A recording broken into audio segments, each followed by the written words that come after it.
अस्सलाम वालेकुम, जय हिंद। प्यारे बच्चों, आज हम सॉल्व करेंगे class 6 maths miscellaneous exercise on chapter number 5। Already 5.1, 5.2 और 5.3 ये तीनों एक्सरसाइजेस अपलोडेड हो चुका है। ठीक है, तो इस वीडियो में हम मिसलेनियस एक्सरसाइज सॉल्व करेंगे। क्वेश्चन नंबर 1 देखिए, state whether the following are true और फॉल्स।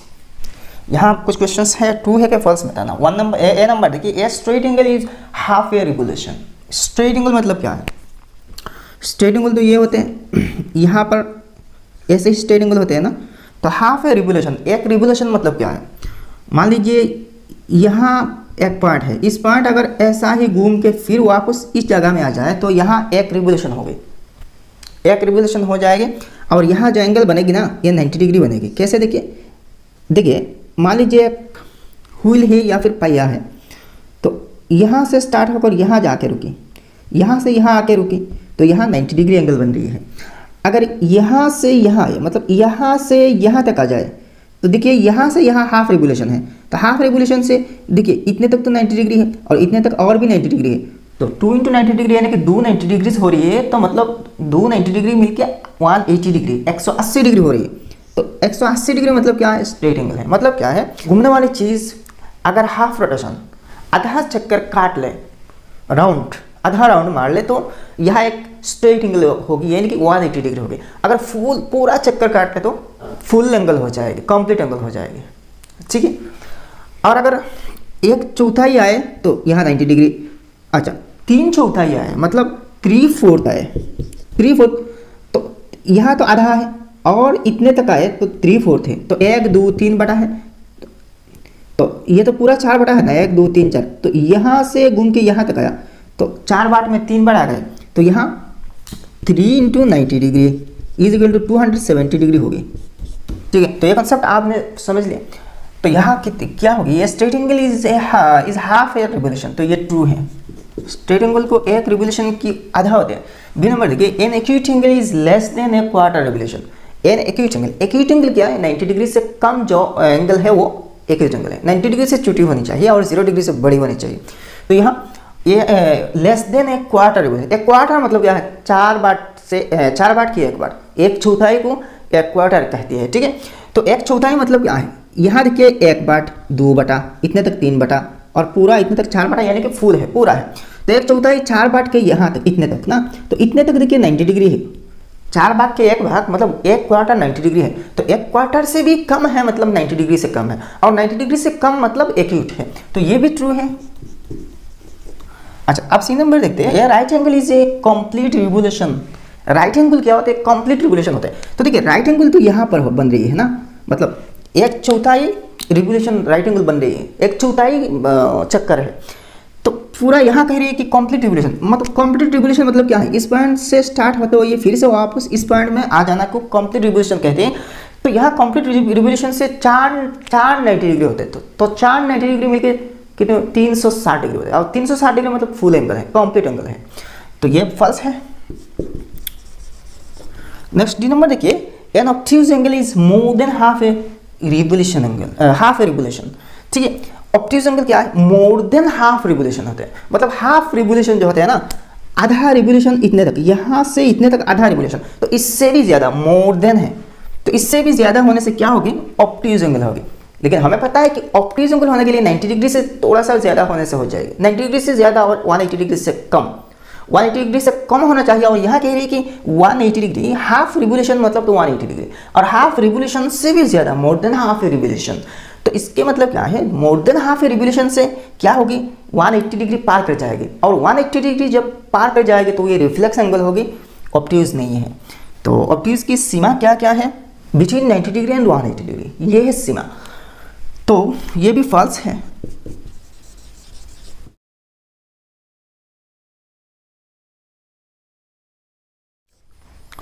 आप क्वेश्चन नंबर 2 देखिए, 1 full revolution of the hand of a clock is a complete angle of 360 degree.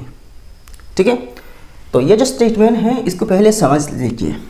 मान लीजिए ये क्लॉक है, ऐसी क्लॉक है ना, यहाँ 12 की मार्क होते हैं और इसके ठीक नीचे 6 होते हैं, यहाँ 3 होते हैं, इसकी ठीक सीधा सीधी इस साइड में 9 होते हैं। ठीक है, बीच में और भी होते हैं ना, 1 2 है, 4 5 7 8 10 11 ऐसे होते हैं ना, ऐसे ही नंबरिंग होते हैं क्लॉक में। तो मान लीजिए ये जो पॉइंट है टिक क्लॉक के मिडिल है, और यहाँ कहिए कि 1 full revolution of the hand of a clock. Hand of a clock मतलब क्या है, ये जो मिनट हैंड होते हैं या फिर सेकंड हैंड्स या फिर आवर हैंड, तो इनको हैंड्स कहते हैं। ये जो पिन होते हैं ना, घंटे की पिन, मिनट की पिन और सेकंड के पिन, तो इनको हैंड्स कहते हैं, ठीक है। हैंड्स मतलब यहाँ हाथ नहीं, ठीक है। तो यहाँ किसी एक पिन को ले लीजिए, किसी एक हैंड को ले लीजिए, मान लीजिए वो घंटे की पिन है, घंटे की आवर हैंड। तो मान लीजिए ये 12 बज रही है, आप 12 बज रही है, घंटे की पिन 12 की सीधा सीधी होगी ना। अब देखिए एक कंप्लीट रिवोल्यूशन मतलब क्या है, ये अगर कंप्लीट रिवोल्यूशन करे, घूमते घूमते घूमते घूमते घूमते फिर से यहाँ आए, तो यहाँ 12 घंटा हो जाएगा। कितने घंटे? 12 घंटे हो जाएगी। तो 12 घंटे से 360 डिग्री कवर करेंगे, मतलब 360 डिग्री राउंड में घूमेंगे, ठीक है। अच्छा आप देखिए, when will the hand of a clock stop if it starts eight 6 and makes 3/4 of a revolution clockwise. Clockwise मतलब क्या है ये भी समझ लीजिए। क्लॉक इस डायरेक्शन में घूमते हैं ना, इस तरफ ऐसे ही घूमते हैं, क्लॉक की जो हैंड्स ऐसे ही घूमते हैं, तो ये कहते हैं क्लॉकवाइज। अगर इसकी ऑपोजिट मतलब उल्टा इस साइड में ऐसे ही घूमे तो इसको एंटी क्लॉकवाइज कहते हैं। बाद में हम एंटी क्लॉकवाइज पर भी क्वेश्चन सॉल्व करेंगे, ठीक है। तो क्लॉकवाइज मतलब क्लॉक इस डायरेक्शन से घूमते हैं, तो वही होते हैं क्लॉकवाइज। अब देखिए एक कंप्लीट रिवोल्यूशन से 360 डिग्री होते हैं। अच्छा अब यहाँ क्वेश्चन 1 में करिए कि अगर वो क्लॉक के जो हैंड है 6 से स्टार्ट हो, 6 से, तो मतलब यहाँ से नहीं, 6 तो यहाँ पे है ना, तो यहाँ से स्टार्ट हो जाए। यहाँ से मान लीजिए इनिशियली इसकी पोजीशन 6 के सीधा सीधी है, मतलब आप 6 बज रही है, मान लीजिए 6 बज रही है, तो देखिए 3/4 रिवोल्यूशन अगर चक्कर मारा है, 3/4 क्लॉकवाइज मतलब इस डायरेक्शन से 3/4 कवर करें, 3/4 राउंड मतलब पूरा एक राउंड, मतलब क्या है 6 में है, तो यहाँ घूमते घूमते घूमते फिर से 6 में आना चाहिए, पूरा एक राउंड होगा। तो 3/4 मतलब क्या है, 4 भाग करके 3 भाग तक आ जाना। तो देखिए इतने तक 6 से अगर स्टार्ट की जाए तो इतने तक 9 तक तो 1/4 होगी, 12 तक आधा होगी, मतलब 1/2 होगी, यानी कि 2/4।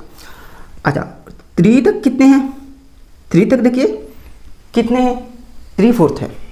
6 से स्टार्ट हुआ, 3/4 जाके बंद हो जाए, बंद हो गया, तो 3/4 मतलब क्या है, पूरा एक राउंड नहीं है, पूरा एक राउंड मतलब 4/4 यानी कि 1। तो 6 से स्टार्ट होकर फिर से 6 में आने से 1 कंप्लीट रिवोल्यूशन होगी। लेकिन यहाँ 3/4 रिवोल्यूशन मतलब कम है, 3 बार है 4 बार करके, तो यहाँ पे आके रुकेगी। ये जो 3 है, 3 के सीधा सीधे आके रुकेगी। तो यहाँ देखिए कितने when will the hand of a clock stop, तो कहाँ पे स्टॉप होगी, अगर 3/4 रिवोल्यूशन मार देगा क्लॉक के हैंड, 3 पर आके रुकेगी। तो 1 नंबर के आंसर हो गए, the hand of the clock will stop at 3।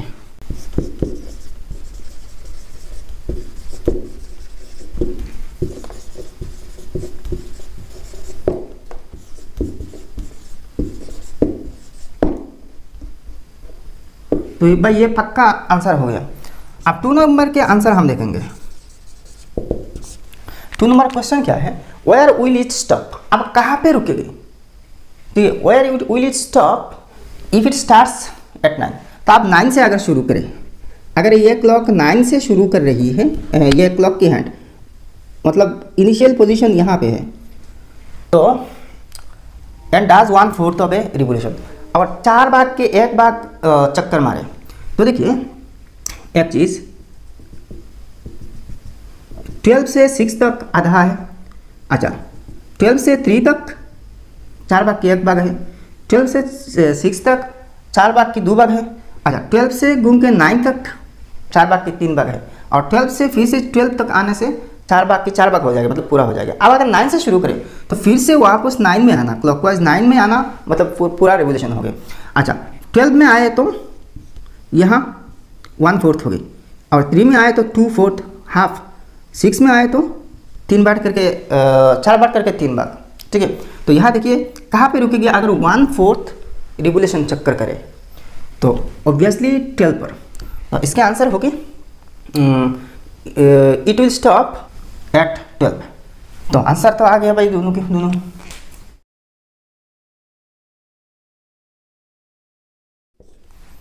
By question number 3 देखिए, by what fraction do you turn if you stand facing west and you turn clockwise to face south. तो मतलब क्या है, देखिए waste की तरफ मतलब पश्चिम की तरफ आप फेस करके खड़े हो, पश्चिम की तरफ। मान लीजिए मैं आपके सामने हूँ, यानी कि मेरे सामने यहाँ वेस्ट है, पश्चिम है, तो इस तरह मैं खड़ा हूँ, ठीक है।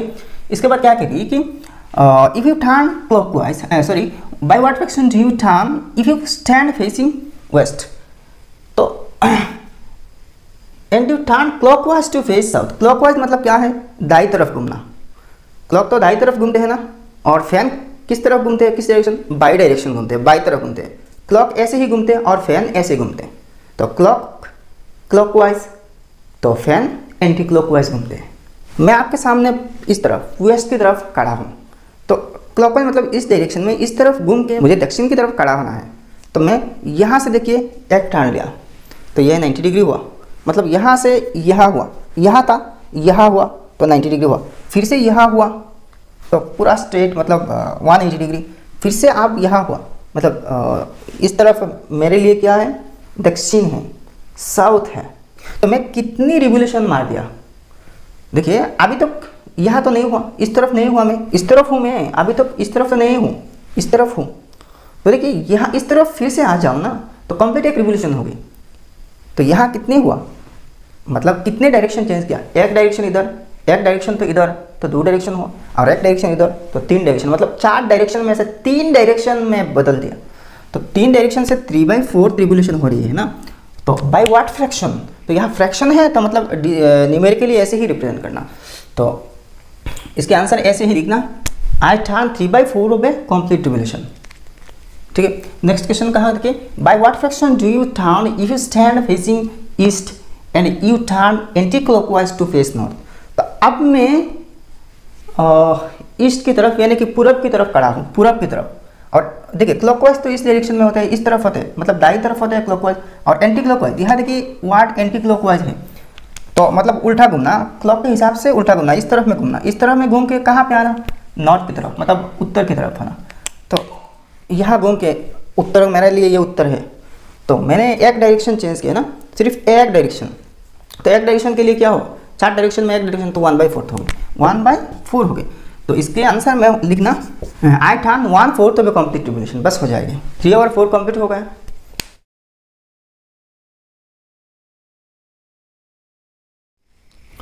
आप क्वेश्चन नंबर 5 देखिए, what is the angle between the hands of a clock when they show the following times. तो यहाँ देखिए जब 6 बजे, जब 9 बजे, जब 3 बजे, जब 12 बजे, तो इन सब टाइम्स में कितनी कितनी डिग्रीज के एंगल्स होंगे। तो एक क्लॉक ये है, ये तो 12 है, यहाँ इसके उल्टा 6 है, 3 है, इसके उल्टा यहाँ 9 है, तो 1 2 4 5 7 8 10 11। अच्छा पहले देखिए 1 नंबर में 6 o'clock, तो जब 6 बजेगी ना, तो ये जो आवर हैंड है ये 6 की तरफ होगी, और ये जो मिनट हैंड है ये 12 की तरफ होगी।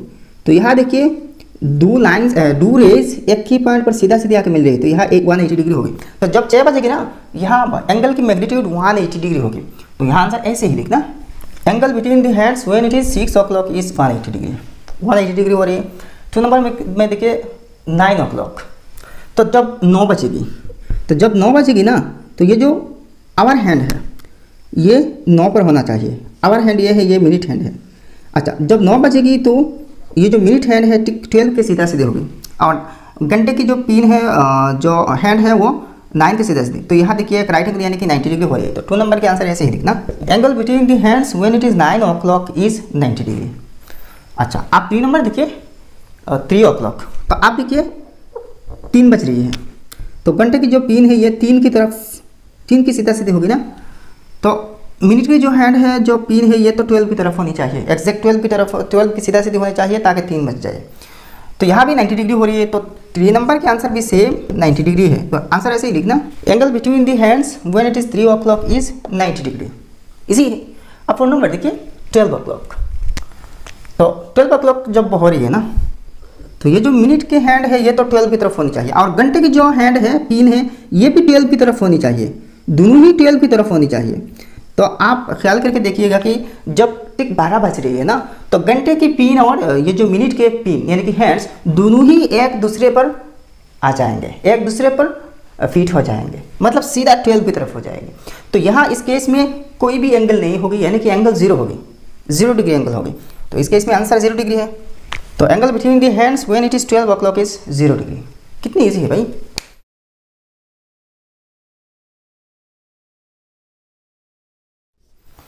आप क्वेश्चन नंबर 6 देखिए, state the reasons for the following. तो इनकी रीजंस बताना, कारण बताना कि क्यों ऐसा होते हैं। 1 नंबर देखिए, a square is special kind of rectangle. एक स्क्वायर ये एक स्पेशल काइंड ऑफ रेक्टेंगल है। तो रेक्टेंगल के एक विशेष रूप प्रकार है। तो रेक्टेंगल तो ये है जिसके ऑपोजिट साइड बराबर है, इसकी बराबर ये साइड है और ये दोनों ऑपोजिट है, इसके बराबर ये साइड है, दोनों ऑपोजिट है। अच्छा, अब एक स्क्वायर देखते हैं। ये एक स्क्वायर है,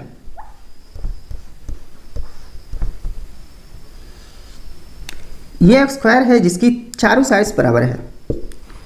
देखिए दोनों तो सेम नहीं है, इसकी ऑपोजिट साइड्स बराबर है लेकिन चारों साइड्स बराबर नहीं है, और इसकी चारों साइड्स बराबर है। तो दोनों ही रेक्टेंगल है, दोनों ही क्या है, रेक्टेंगल है।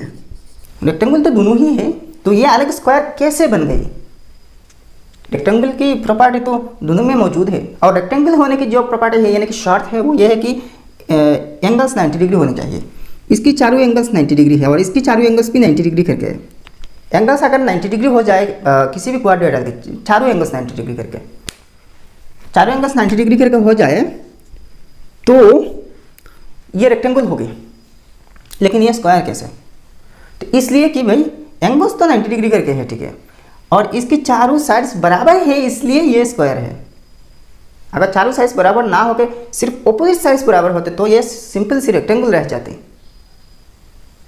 ठीक है। तो यही विशेषताएं हैं और इस कारण ये स्क्वायर है।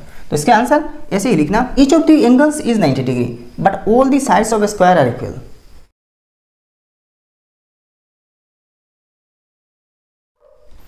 अब क्वेश्चन नंबर 2 देखिए, a rhombus is special kind of parallelogram. तो रोम्बस पैरेललोग्राम की खास एक प्रकार है, एक किस्म है। तो ये तो भाई है पैरेललोग्राम, ऑपोजिट साइड्स पैरेलल है, बराबर भी है, और इसके ऑपोजिट साइड ये है, पैरेलल है और बराबर भी है। रोम्बस की भी सेम है, इसके ऑपोजिट साइड ये है, पैरेलल है, और इसके ऑपोजिट साइड ये है, पैरेलल है। तो ये रोम्बस क्यों बनी। पैरेललोग्राम की शर्त ये है कि भाई ऑपोजिट साइड्स इक्वल और पैरेलल होनी चाहिए। तो इसकी भी ऑपोजिट साइड्स इक्वल और पैरेलल है, लेकिन ये रोम्बस कैसे बनी। पैरेललोग्राम की खासियत तो है ही है, और इसके साथ साथ इसमें भी और एक एक्स्ट्रा प्रॉपर्टी है, खासियत है, जो कि चारों साइड्स बराबर है। रोम्बस की चारों साइड्स बराबर होते हैं, इसलिए वो रोम्बस बने। तो इसकी आंसर ऐसे ही लिखना, opposite sides are parallel but all the 4 sides of a rhombus are equal. बस काफ़ी आंसर है।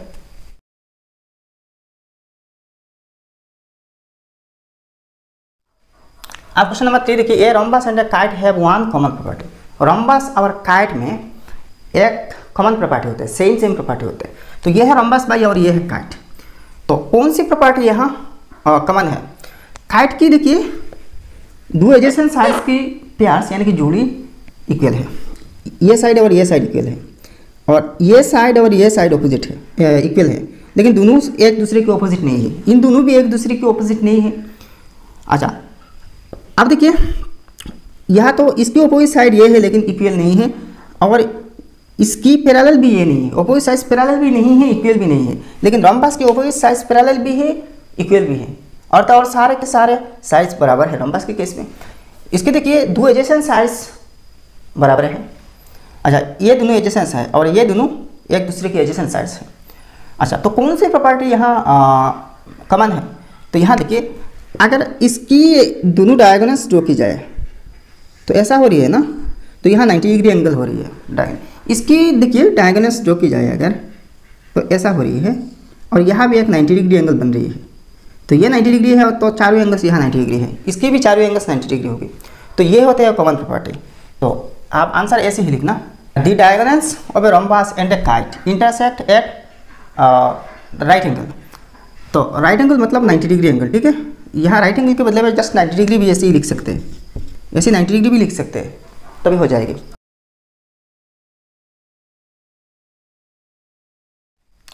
अब क्वेश्चन नंबर 4 देखिए, a square and rhombus have one common property. अब देखिए एक स्क्वायर और रोम्बस में कॉमन प्रॉपर्टी होते हैं, तो वो क्या है? तो देखिए ये तो स्क्वायर है और ये रोम्बस है। रोम्बस और स्क्वायर में डिफरेंस ये है कि ये जो रोम्बस है थोड़ा सा टेढ़ा होता है और ये सीधा सीधे होते हैं। अच्छा, अब देखते हैं दोनों डायगोनल्स।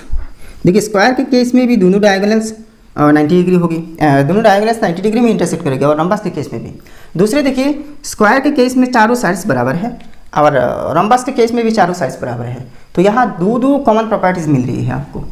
तो यहाँ किसी भी एक कॉमन प्रॉपर्टी कह सकते हैं। तो इसका आंसर ऐसे ही लिखना, all the 4 sides of a rhombus and a square are equal. Rhombus के भी इक्वल होते हैं चारों साइड्स, स्क्वायर के भी होते हैं। तो भाई 6 नंबर भी कंप्लीट हो गया। बच्चों क्वेश्चन नंबर 7 देखिए, measure and name each angle in the given figure as acute obtuse right and straight angle. तो ये जो फिगर है यहाँ बहुत सारे एंगल्स होंगे, तो और ये को acute angle, obtuse angle, right angle और स्ट्रेट एंगल इसी हिसाब से रिप्रेजेंट करना। तो पहले देखिए एक एंगल तो ए ओ बी हो रही है, इस साइड ए ओ बी। तो एंगल साइन ऐसी होती है, angle A O B is right angle, ठीक है। नेक्स्ट देखिए ए ओ, अच्छा सॉरी ये सी है, ए ओ सी है, बी नहीं, ए ओ सी है। और इस तरफ देखिए ए ओ बी है, तो ये भी राइट एंगल है। ए ओ सी और ए ओ बी दोनों ही राइट एंगल है। दूसरे यहाँ जो एंगल हो रही है बी ओ डी, तो ये देखिए राइट एंगल से छुटी है ना, तो राइट एंगल से अगर छुटी है तो ये एक्यूट होगी। तो angle B O D is acute angle. अच्छा नेक्स्ट देखिए C O D, angle C O D, तो ये देखिए ऑब्ट्यूज हो रही है, यहाँ 90 डिग्री से बड़ी है ना और 180 से छोटी है। अच्छा तो एंगल सी ओ डी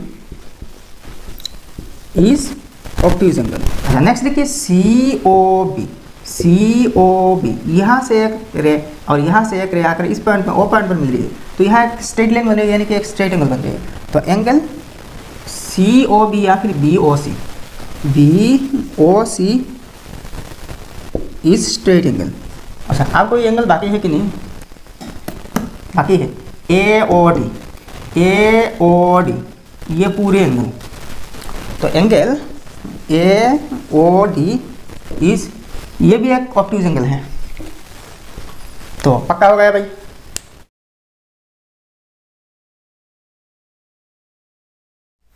अब क्वेश्चन नंबर 8 देखिए, draw a regular hexagon, draw all 3 triangles, how many triangles are formed, what types of triangles are there. तो ये जो हेक्सागन है, रेगुलर हेक्सागन है, रेगुलर मतलब क्या है, सब साइड्स बराबर होते हैं, और हेक्सागन क्या है, 6 साइड्स वाले क्लोज्ड फिगर है। तो ये तो 6 साइड्स वाले हैं और रेगुलर भी है क्योंकि 6 के 6 साइड्स बराबर है, इक्वल है। अब देखिए यहाँ 3 डायगोनल्स ड्रॉ की जा सकती है। तो वो 3 डायगोनल्स क्या क्या है, तो इस वर्टेक्स से इस वर्टेक्स तक एक डायगोनल, इस वर्टेक्स से इस वर्टेक्स तक और एक डायगोनल, और इस वर्टेक्स से इस वर्टेक्स तक। तो यहाँ देखिए 3 डायगोनल्स हो रही है।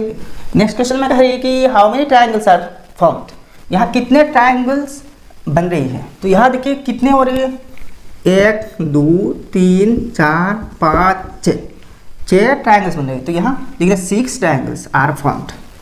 नेक्स्ट देखिए what types of triangles are there, तो वो जो 6 ट्रायंगल्स बनी ना वो कौन सी टाइप्स की है। तो देखिए यहाँ देखिए ये एक थ्योरी है, थ्योरी की ये तो स्टैटिक है, फिक्स है कि एक हेक्सागन की जो 3 डायगोनल्स ड्रॉ की जाएंगी ना, और तीनों डायगोनल्स में जो 6 ट्रायंगल्स बनाएंगे, तो वो हर एक ट्रायंगल इक्विलेटरल ट्रायंगल्स ही होंगे, ठीक है। तो ये इक्विलेटरल है मतलब तीनों साइड्स बराबर है, ये जो साइड है ये दोनों साइड्स की बराबर है। तो ऐसे ही सब ट्रायंगल्स में तीनों साइड्स बराबर है, तो तीनों साइड्स बराबर है तो वो इक्विलेटरल ट्रायंगल्स है। तो यहाँ लिखना all the 6 triangles are equilateral.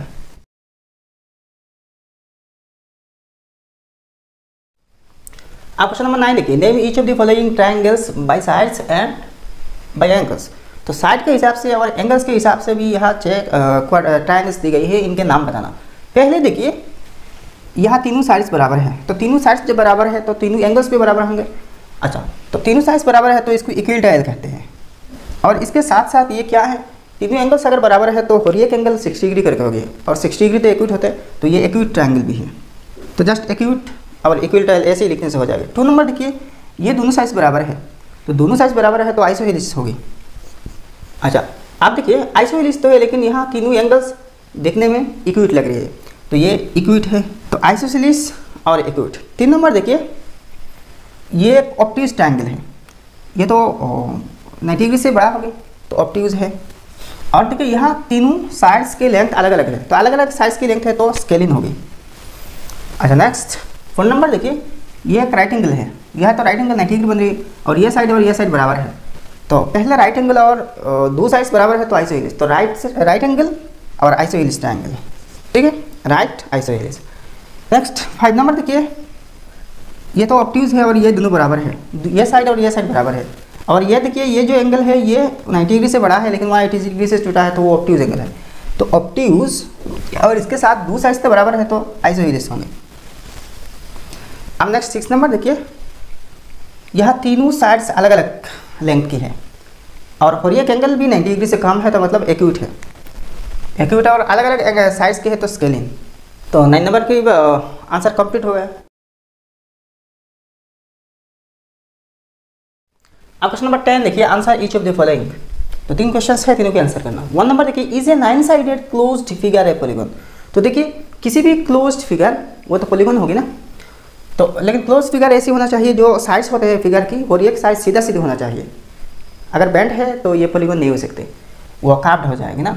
तो is a 9 sided close figure, 9 sides वाले 9 बाजू वाले जो बंद फिगर है, शेप है, आकृति है, क्या वो एक पॉलीगॉन होगी? हाँ जरूर भाई, ट्रायंगल से लेकर जितने भी ज़्यादा साइड वाले किसी भी क्लोज फिगर हो जाए वो पॉलीगॉन ही होगी, तो इसके आंसर यस, जस्ट यस लिखने से हो जाएगी। 2 नंबर देखिए, name A polygon which is a 7 sided figure with all angles equal.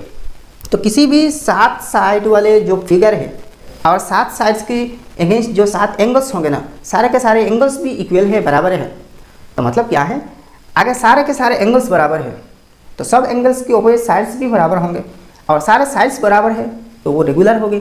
और यहाँ कितने साइड? 7 साइड, तो 7 साइड वाले फिगर को हेप्टागन कहते हैं, 6 साइड वाले को हेक्सागन, 8 साइड वाले को ऑक्टागन, 9 साइड्स वाले को नोनागन और 10 साइड वाले को डेकागन। ऐसे ही 16 साइड वाले को हेक्साडेकागन, 5 साइड वाले को पेंटागन, 4 साइड वाले को क्वाड्रिलेटरल, 3 साइड वाले को ट्रायंगल और 2 साइड वाले कोई क्लोज फिगर नहीं हो सकते।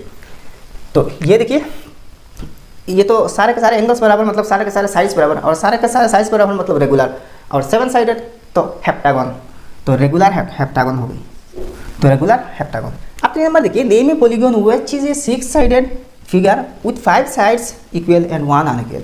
तो 6 साइडेड है, 6 साइड वाले हैं और जिसकी 5 साइड्स बराबर है और एक साइड बराबर नहीं है। अरे भाई 5 नहीं 5 लाख साइड्स बराबर हो जाए और इनमें सिर्फ एक साइड बराबर नहीं है तो वो रेगुलर नहीं हो सकते, तो ये इरेगुलर होगी। रेगुलर नहीं मतलब इसके ऑपोजिट यानी कि उल्टा इरेगुलर होगी, तो इरेगुलर हेक्सागन होगी। 6 साइड वाले मतलब हेक्सागन और सब साइड बराबर नहीं है तो इरेगुलर होगी, तो इरेगुलर हेक्सागन इसकी आंसर है। 10 नंबर भी कंप्लीट हो गया। तो ये मिसलेनियस एक्सरसाइज समाप्त हो गया। तो वीडियो अगर पसंद आए तो लाइक करना और आपके साथ दोस्तों के साथ शेयर कर देना और चैनल सब्सक्राइब नहीं है तो सब्सक्राइब कर लेना। तो मिलते हैं अगले वीडियो में, तब तक के लिए खुश रहिए, सलामत रहिए, जय हिंद, धन्यवाद।